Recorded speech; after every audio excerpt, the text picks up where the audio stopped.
ಹಾವೇರಿ ಜಿಲ್ಲೆಯಲ್ಲಿ ಸರ್ಕಾರಿ ಶಾಲೆಗಳು ಹಲವು ಕಾರಣಗಳಿಂದ ಬಂದ್ ಆಗಿವೆ. ಇನ್ನು ಜಿಲ್ಲೆಯ ರಟ್ಟಿಹಳ್ಳಿಯ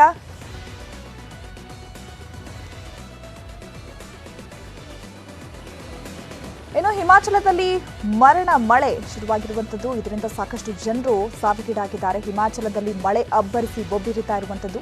ಆ ದೃಶ್ಯಗಳನ್ನ ನೋಡ್ತಾ ಇದ್ದಾರೆ. ಯಾವ ರೀತಿಯಾಗಿ ದೇಗುಲಗಳನ್ನ ಆವರಿಸಿಕೊಂಡಿದೆ ಮಳೆ. ಹಿಮಾಚಲದಲ್ಲಿ ಮರಣ ಮಳೆ ಶುರುವಾಗಿದ್ದು ಜನರು ತತ್ತರಿಸಿ ಹೋಗಿದ್ದಾರೆ. ಅಲ್ಲಿನ ಜನಜೀವನ ಸಂಪೂರ್ಣವಾಗಿ ಅಸ್ತವ್ಯಸ್ತವಾಗಿರುವಂತದ್ದು.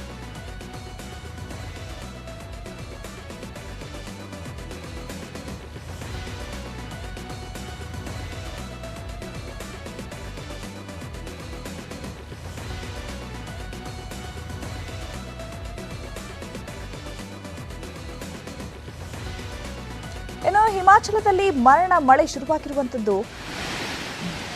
ಬೆಟ್ಟ ಗುಡ್ಡಗಳಿಂದ ಈಗ ಮಣ್ಣಿನ ಸಮೇತ ಗುಡ್ಡಗಳು ಕುಸಿತಾ ಇರುವಂತದ್ದು. ಹಾಗೆ ಮನೆಗಳು ಕೂಡ ಕುಸಿತಾ ಇರುವಂತದ್ದು.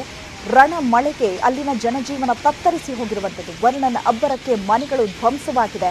ಆ ದೃಶ್ಯಗಳನ್ನು ನೀವು ಗಮನಿಸ್ತಾ ಇದ್ದೀರಾ. ಅಲ್ಲಿನ ಜನಜೀವನ ಅಸ್ತವ್ಯಸ್ತವಾಗಿದ್ದು ಜನರು ಹೊರಬರೋದಕ್ಕೂ ಅಲ್ಲಿ ಒಂದು ರೀತಿಯಾದಂತಹ ಭಯದ ವಾತಾವರಣ ನಿರ್ಮಾಣ ಆಗಿರುವಂಥದ್ದು.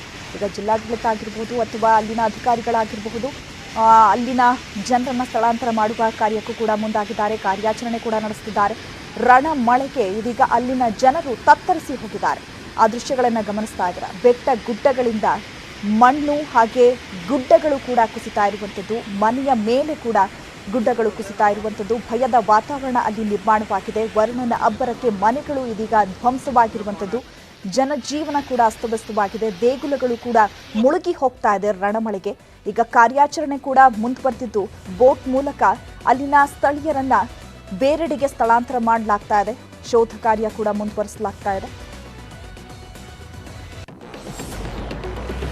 ಶಿಮ್ಲಾದ ಕೃಷ್ಣನಗರ ಪ್ರದೇಶದಲ್ಲಿ ಭೂಕುಸಿತವಾಗಿದ್ದು 4-5 ಮನೆಗಳು ಕುಸಿದಿವೆ. ಈ ಸ್ಥಳವು ಕಾರ್ಟ್ ರಸ್ತೆಯಲ್ಲಿರುವ ಹಳೆಯ ಬಸ್ ನಿಲ್ದಾಣ ಮತ್ತು ಕೆಳಗಿನ ಶಿಮ್ಲಾ ಬೈಪಾಸ್ ನಡುವೆ ಇದೆ. ಸ್ಥಳಕ್ಕೆ ಡೆಪ್ಟಿ ಕಮಿಷನರ್ ಭೇಟಿ ನೀಡಿ ಸ್ಥಳ ಪರಿಶೀಲಿಸಿದ್ರು. ಇನ್ನು ಪ್ರಾಥಮಿಕ ವರದಿಗಳ ಪ್ರಕಾರ ಕೆಲ ಜನರು ಭೂಕುಸಿತದಲ್ಲಿ ಸಿಲುಕಿಕೊಂಡಿರುವ ಶಂಕೆ ವ್ಯಕ್ತವಾಗಿದ್ದು ರಕ್ಷಣಾ ಕಾರ್ಯ ನಡೀತಾ ಇದೆ.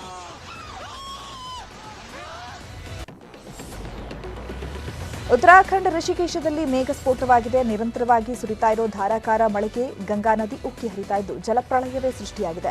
ತಗ್ಗು ಪ್ರದೇಶಗಳ ಮನೆಗಳಿಗೆ ನೀರು ನುಗ್ಗಿದ್ದು ಜನರು ಪರದಾಡ್ತಿದ್ದಾರೆ. ಇನ್ನು ಮಳೆ ಹಾನಿ ಪ್ರದೇಶಕ್ಕೆ ಸಚಿವ ಪ್ರೇಮಚಂದ್ ಅಗರ್ವಾಲ್ ಭೇಟಿ ನೀಡಿ ಪರಿಶೀಲಿಸಿದರು. ಇನ್ನು ಉತ್ತರಾಖಂಡದ ಚಮೋಲಿಯಲ್ಲಿ ಭಾರಿ ಪ್ರಮಾಣದ ಭೂಕುಸಿತ ಸಂಭವಿಸ್ತಾ ಇದೆ. ಬದ್ರಿನಾಥ್ಗೆ ಸಂಪರ್ಕ ಕಲ್ಪಿಸುವ ರಸ್ತೆ ಸಂಪೂರ್ಣ ಕೊಚ್ಚಿ ಹೋಗಿದ್ದು ಜನ ಪರದಾಡ್ತಿದ್ದಾರೆ. ವಾರದ ಹಿಂದೆ ಕೇದಾರನಾಥ ಪ್ರವಾಸಕ್ಕೆ ತೆರಳಿದ್ದ ಚಿತ್ರದುರ್ಗ ಮೂಲದ 3 ಮಹಿಳೆಯರು ಪರದಾಡ್ತಿದ್ದಾರೆ. 40 ಜನರ ತಂಡದ ಜೊತೆ ಪ್ರವಾಸಕ್ಕೆ ತೆರಳಿದ್ದ ವೇಳೆ ಮಳೆ ರೌದ್ರಾವತಾರ ತೋರಿದೆ. ಎಲ್ಲಂದರಲ್ಲಿ ಗುಡ್ಡ ಕುಸಿತಾ ಇರೋದ್ರಿಂದ ಕೇದಾರದಿಂದ 30 ಕಿಲೋಮೀಟರ್ ದೂರದಲ್ಲಿ ಸಿಲುಕಿದ್ದಾರೆ. ಇನ್ನು ಈ ಬಗ್ಗೆ ಪ್ರತಿಕ್ರಿಯೆ ನೀಡಿದ ಸಚಿವ ಎಚ್.ಕೆ. ಪಾಟೀಲ್ ಕೇದಾರನಾಥದಲ್ಲಿ ಸಿಲುಕಿರುವ ಕನ್ನಡಿಗರ ರಕ್ಷಣೆ ಮಾಡ್ತೇವೆ ಅಂತ ಹೇಳಿದ್ದಾರೆ.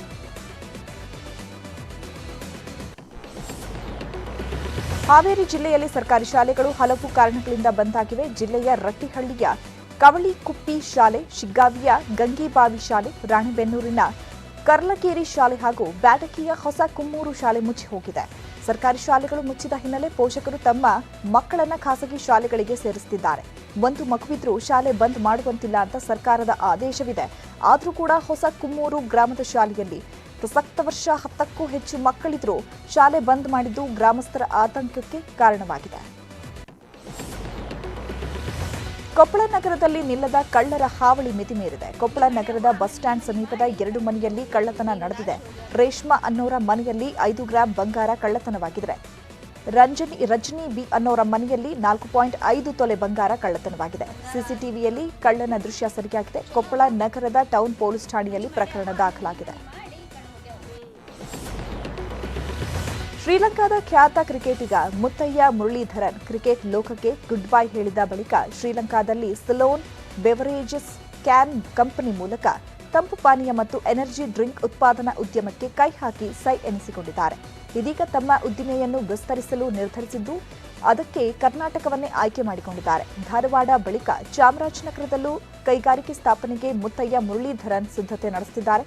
ಚಾಮರಾಜನಗರದ ಬದನಗುಪ್ಪೆ ಕೆಲ್ಲಂಪಳ್ಳಿ ಕೈಗಾರಿಕಾ ಪ್ರದೇಶದಲ್ಲಿ ಮುತ್ತಯ್ಯ ಮುರಳೀಧರನ್ಗೆ 46.3 ಗುಂಟೆ ಪ್ರದೇಶ ಭೂಮಿ ಹಂಚಿಕೆಯಾಗಿದ್ದು ತಂಪು ಪಾನೀಯ ಘಟಕ ನಿರ್ಮಾಣಕ್ಕೆ 400 ಕೋಟಿ ರೂಪಾಯಿ ಹೂಡಿದ್ದಾರೆ. ಇದರಿಂದ 2,000ಕ್ಕೂ ಹೆಚ್ಚು ಮಂದಿಗೆ ಉದ್ಯೋಗ ಸಿಗುವಂತಹ ಸಾಧ್ಯತೆಯೂ ಇದೆ. ಬಳ್ಳಾರಿಯಲ್ಲಿ ವಿದ್ಯುತ್ ದರ ಏರಿಕೆ ಹಿನ್ನೆಲೆ ಜೀನ್ಸ್ ಉದ್ಯಮಕ್ಕೆ ಸಂಕಷ್ಟ ಎದುರಾಗಿದೆ. ದೇಶ ವಿದೇಶಗಳಿಗೆ ಬಳ್ಳಾರಿಯಿಂದ ಜೀನ್ಸ್ ರಫ್ತಾಗುತ್ತೆ. ಪ್ರತಿ ತಿಂಗಳಿಗೆ 50,000ಕ್ಕೂ ಅಧಿಕ ವಿದ್ಯುತ್ ಬಿಲ್ ಬರ್ತಾ ಇದೆ. ಇದರಿಂದ ಜೀನ್ಸ್ ಉದ್ಯಮ ನಡೆಸೋದು ಕಷ್ಟವಾಗ್ತಾ ಇದೆ. ಹೀಗಾಗಿ ವಿದ್ಯುತ್ ದರದಲ್ಲಿ ಸಬ್ಸಿಡಿ ನೀಡುವಂತೆ ಜೀನ್ಸ್ ಮಾಲೀಕರು ಒತ್ತಾಯಿಸಿದ್ದಾರೆ. ಕೋವಿಡ್ ಲಾಕ್ಡೌನ್ ವೇಳೆ ಕಾರ್ಮಿಕರು ಪಶ್ಚಿಮ ಬಂಗಾಳ, ರಾಜಸ್ಥಾನ, ಉತ್ತರ ಪ್ರದೇಶ ಸೇರಿದಂತೆ ತಮ್ಮ ರಾಜ್ಯಗಳಿಗೆ ಹೋಗಿದ್ರು. ಇಲ್ಲಿವರೆಗೂ ವಾಪಸ್ಸಾಗಿಲ್ಲ. ಈ ಮೊದಲು ಪ್ರತಿದಿನ 2 ಲಕ್ಷಕ್ಕೂ ಅಧಿಕ ಜೀನ್ಸ್ ಪ್ಯಾಂಟ್ ತಯಾರು ಆಗ್ತಾ ಇತ್ತು. ಈಗ 50ರಿಂದ 60 ಸಾವಿರ ಪ್ಯಾಂಟ್ ಮಾತ್ರ ತಯಾರಾಗ್ತಾ ಇದೆ ಅಂತ ತಮ್ಮ ಅಳಲನ್ನ ತೋಡಿಕೊಂಡಿದ್ದಾರೆ.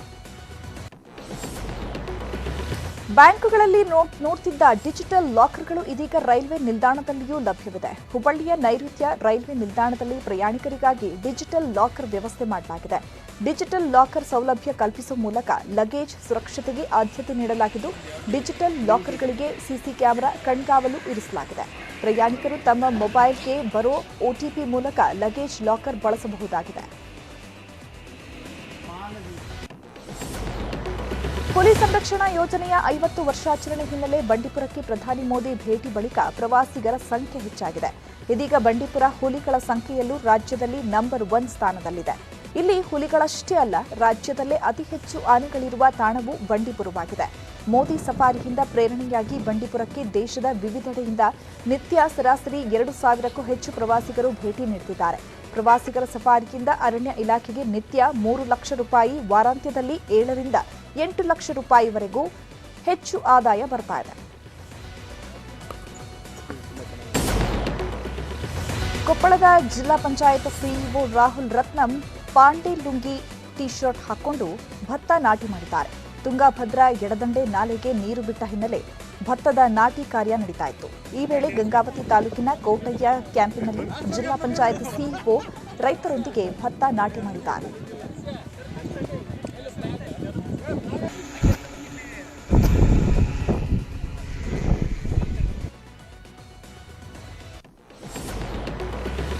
ಈ ಬಾರಿ ದಿನದ 24 ಗಂಟೆಯೂ ಹಾಸನಾಂಬೆ ದರ್ಶನಕ್ಕೆ ವ್ಯವಸ್ಥೆ ಮಾಡಲಾಗುತ್ತೆ ಅಂತ ಹಾಸನದಲ್ಲಿ ಜಿಲ್ಲಾ ಉಸ್ತುವಾರಿ ಸಚಿವ KN ರಾಜಣ್ಣ ತಿಳಿಸಿದ್ದಾರೆ.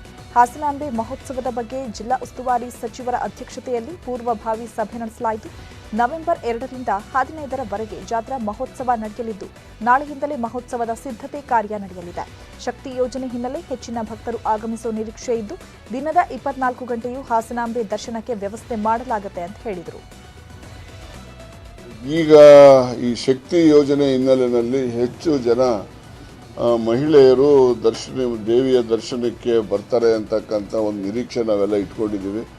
ಅದರಿಂದ ಹೆಚ್ಚು ಜನ ಬರೋ ಹಿನ್ನೆಲೆಯಲ್ಲಿ ದರ್ಶನಕ್ಕೆ ಎಲ್ರಿಗೂ ಕೂಡ ದೇವಿ ದರ್ಶನ ಆಗಬೇಕು ಅಂತಕ್ಕಂಥ ದೃಷ್ಟಿಯಿಂದ 24 ಗಂಟೆ ಏನು ಪ್ರೀ ಕೋವಿಡ್ ಪೀರಿಯಡಲ್ಲಿ ಯಾವ ರೀತಿ ನಡ್ಕೊಂಡ್ಬಂದಿತ್ತು ಸಂಪ್ರದಾಯ, ಆ ಸಂಪ್ರದಾಯಕ್ಕೆ ಹೋಗಬೇಕು ಅಂತ ಹೇಳಿ ಒಂದು ನಿರ್ಣಯವನ್ನು.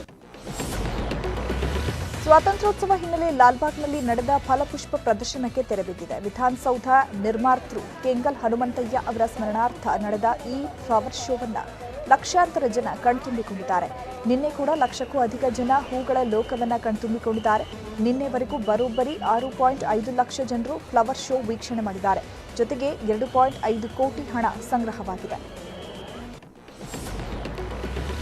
ನಟಿ ರಚಿತಾ ರಾಮ್ ನಿನ್ನೆ ಲಾಲ್ಬಾಗ್ನ ಫ್ಲವರ್ ಶೋಗೆ ಹೋಗಿದ್ದ ವೇಳೆ ಕಾರ್ಮಿಕನಿಗೆ ಕಾರು ಡಿಕ್ಕಿ ಹೊಡೆದಿದ್ದು, ಇದು ದೊಡ್ಡ ಸುದ್ದಿಯಾಗ್ತಿದ್ದಂತೆ ಕಾರ್ಮಿಕನನ್ನ ಮನೆಗೆ ಕರೆಸಿ ನಟಿ ರಚಿತಾ ರಾಮ್ ಕ್ಷಮೆ ಕೇಳಿ ಇದು ಆಕಸ್ಮಿಕವಾಗಿ ನಡೆದ ಘಟನೆ ಅಂತ ಹೇಳಿದ್ದಾರೆ. ಒಂದು ಆಕಸ್ಮಿಕವಾಗಿ ನಡೆದಂತ ಒಂದು ಘಟನೆ, ನನ್ನ ಗಾಡಿ ಬರ್ತಿರ್ಬೇಕಾದ್ರೆ ಇವರು ಹತ್ರಕ್ಕೆ ಬಂದು ಇವ್ರಿಗೆ ನನ್ನ ಗಾಡಿ ಟಚ್ ಆಗಿರುವಂಥದ್ದು. ಸೊ ಇನ್ಸಿಡೆಂಟ್ ಆದಾಗ ನಿಜವಾಗ್ಲೂ ನನಗೆ ಅದು ಗಮನಕ್ಕೆ ಬರಲಿಲ್ಲ. ಬಿಕಾಸ್ ನಾನು ಒಂದು ಸ್ವಲ್ಪ ಟೆನ್ಷನ್, ನಾನು ಫೋನಲ್ಲಿದ್ದೆ. ಸೂಪರ್ ಸ್ಟಾರ್ ರಜನಿಕಾಂತ್ ಉತ್ತರಾಖಂಡದ ದ್ವಾರ್ಹತ್ ಶ್ರೇಣಿಯಲ್ಲಿರುವ ಬಾಬಾ ಗುಹೆಯಲ್ಲಿದ್ದಾರೆ. ಬಾಬಾ ಗುಹೆಯಲ್ಲಿ ರಜನಿಕಾಂತ್ ಧ್ಯಾನ ಮಾಡ್ತಾ ಇರೋ ವಿಡಿಯೋ ನ್ಯೂಸ್ 18ಗೆ ಸಿಕ್ಕಿದೆ. ಜೈಲರ್ ಬಿಡುಗಡೆಗೂ ಒಂದು ದಿನ ಮೊದಲೇ ಪ್ರಯಾಣ ಬೆಳೆಸಿದ್ದ ರಜನಿಕಾಂತ್ ಹಿಮಾಲಯ ಪ್ರವಾಸ ಮುಗಿಸಿ ಬಾಬಾ ಗುಹೆಗೆ ತೆರಳಿದ್ದಾರೆ. ಸತತ 2 ಗಂಟೆಗಳ ಪಾದಯಾತ್ರೆಯ ನಂತರ ರಜನಿಕಾಂತ್ ಉತ್ತರಾಖಂಡದ ಮಹಾವತಾರ್ ಬಾಬಾಜಿ ಗುಹೆಗೆ ತೆರಳಿದರು. ಅಲ್ಲಿ ಆಶ್ರಮದ ಸ್ವಾಮೀಜಿಗಳ ಕಾಲಿಗೆ ಬಿದ್ದು ಆಶೀರ್ವಾದ ಪಡೆದರು. ಆಶ್ರಮದ ಭಕ್ತರು ರಜನಿಕಾಂತ್ ಕಾಲಿಗೆ ಬಿದ್ದು ಆಶೀರ್ವಾದ ಪಡೆದರು. ಬಳಿಕ ರಜನಿಕಾಂತ್ ಬಾಬಾ ಗುಹೆಗೆ ತೆರಳಿ ಧ್ಯಾನ ಮಾಡಿದರು. ಜೈಲರ್ ಗಲ್ಲಾಪೆಟ್ಟಿಗೆಯಲ್ಲಿ ಧೂಳೆಬ್ಬಿಸ್ತಾ ಇದ್ರೆ ರಜನಿಕಾಂತ್ ಸಿಂಪಲ್ ಆಗಿ ಆಧ್ಯಾತ್ಮಿಕ ಚಟುವಟಿಕೆಗಳಲ್ಲಿ ತೊಡಗಿಸಿಕೊಂಡಿದ್ದಾರೆ.